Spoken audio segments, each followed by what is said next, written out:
Assalamualaikum warahmatullahi wabarakatuh. Bapak Ibu yang saya hormati, alhamdulillah berjumpa kembali dalam kajian subuh Yayasan Pendidikan As-Salam, Jalan Merpati nomor 4, Sampang, Madura. Hari ini Kamis 4 Desember 2025. Tema pada pagi hari ini adalah orang beriman menghadapi orang yang jahil.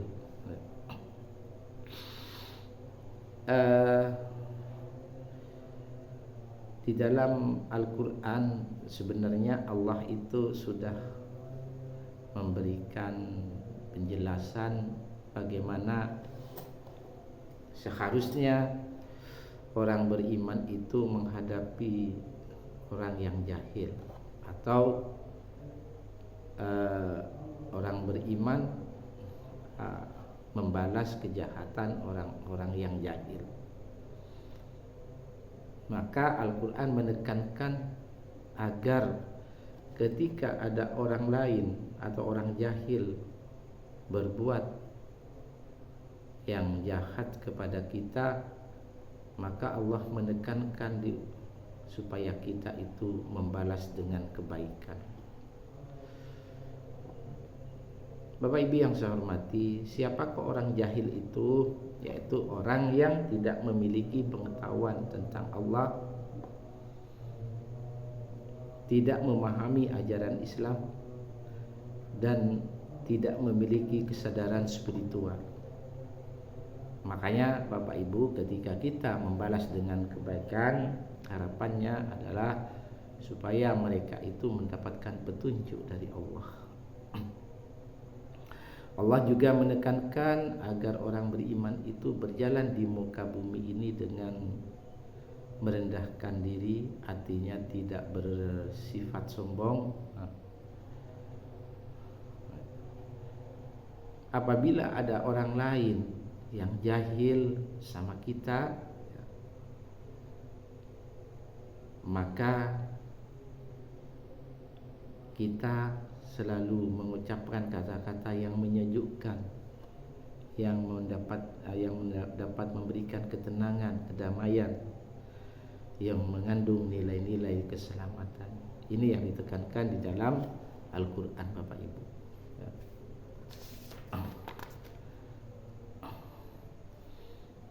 Orang beriman itu selalu berusaha menghindar dari berkata-kata yang tidak bermanfaat.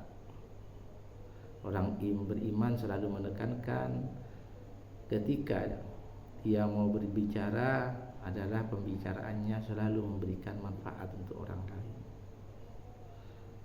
Orang beriman melalui malam harinya mereka itu selalu bersujud kepada Allah, bersujud dan berdiri, yaitu melakukan sholat malam.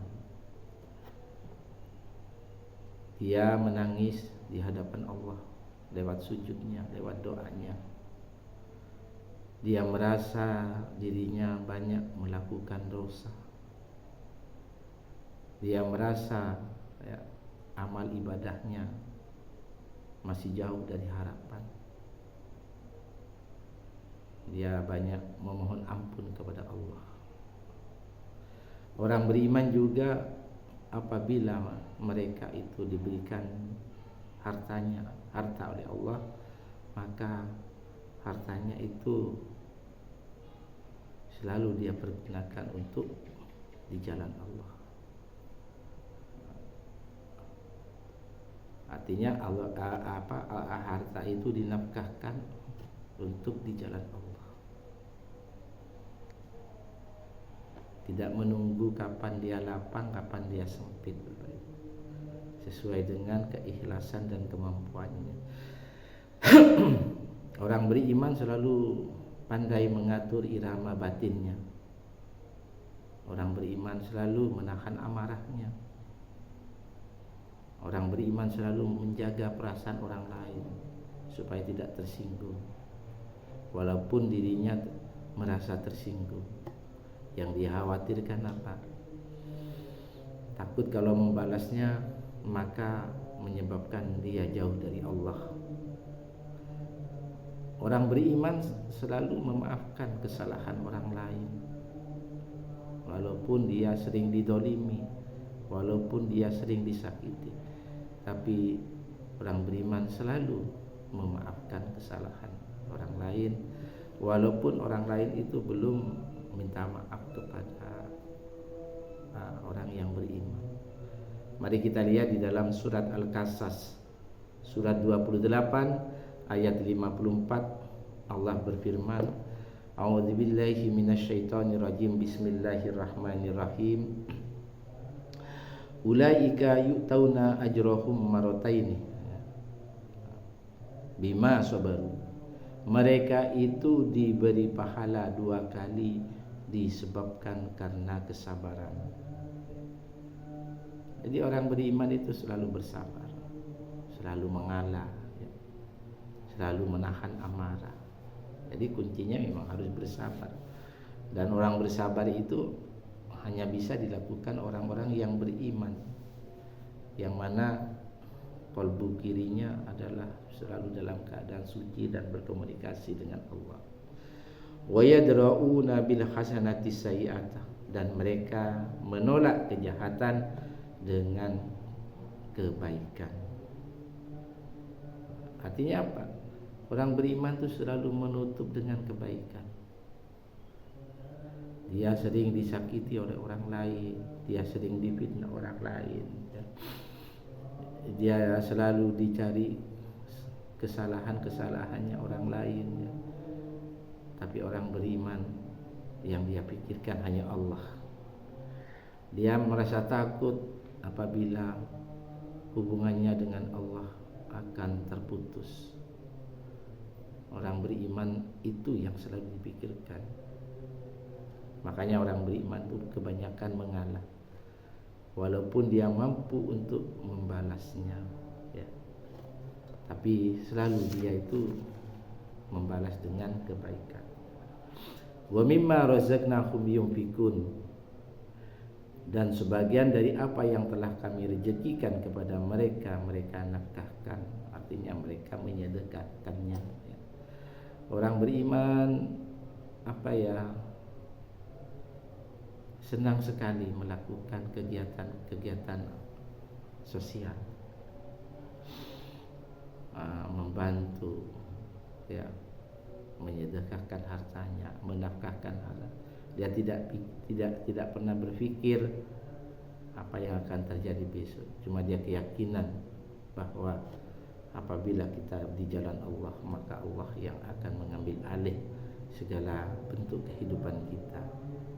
Bapak Ibu yang saya hormati, di dalam ayat berikutnya, tetap di dalam surat Al-Qasas, surat 28 ayat 55, Allah melanjutkan, wa idza sami'ul laghwa, dan apabila mereka mendengarkan perkataan yang tidak bermanfaat, misalkan berupa makian, perlakuan yang menyakitkan dari orang lain, a'radu anhu wa qalu lana a'maluna wa lakum a'malukum salamun alaikum. Mereka berpaling darinya dan berkata, bagi kami amalan kami dan bagi kalian amalan kalian. Kesejahteraan atas diri kalian. Jadi kalau orang beriman itu di tengah-tengah masyarakat tersakiti, terdolimi, difitnah, tapi orang beriman itu tetap mereka menghindar, menjaga jarak agar tidak terjadi perselisihan. Kemudian orang beriman selalu mendoakan yang baik kepada orang-orang yang mendolimi. Orang beriman tidak mungkin melakukan hal-hal yang menyebabkan dia jauh dari Allah.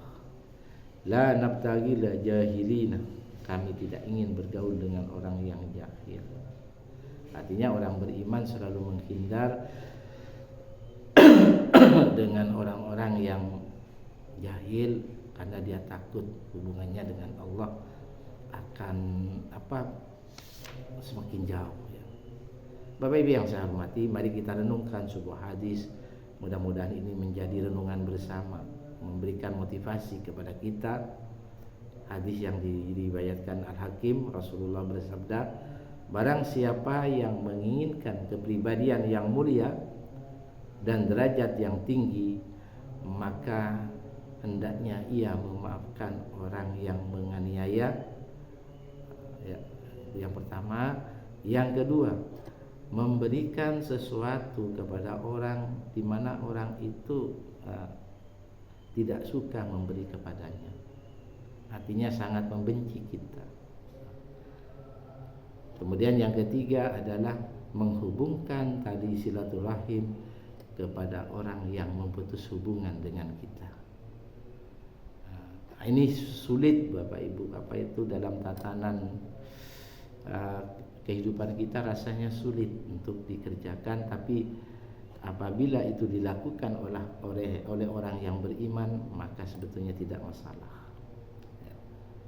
Artinya apa? Mari kita renungkan, kita jaga agar kepribadian kita itu adalah di dalam diri kita terbentuk kepribadian yang mulia dan derajat yang tinggi. Maafkanlah kesalahan orang lain. Cobalah kita memberi sesuatu kepada orang yang membenci kita. Cobalah kita menyambung silaturahim kepada orang-orang yang memutus silaturahim dengan kita. Mudah-mudahan ini menjadi renungan bersama. Terima kasih. Wassalamualaikum warahmatullahi wabarakatuh.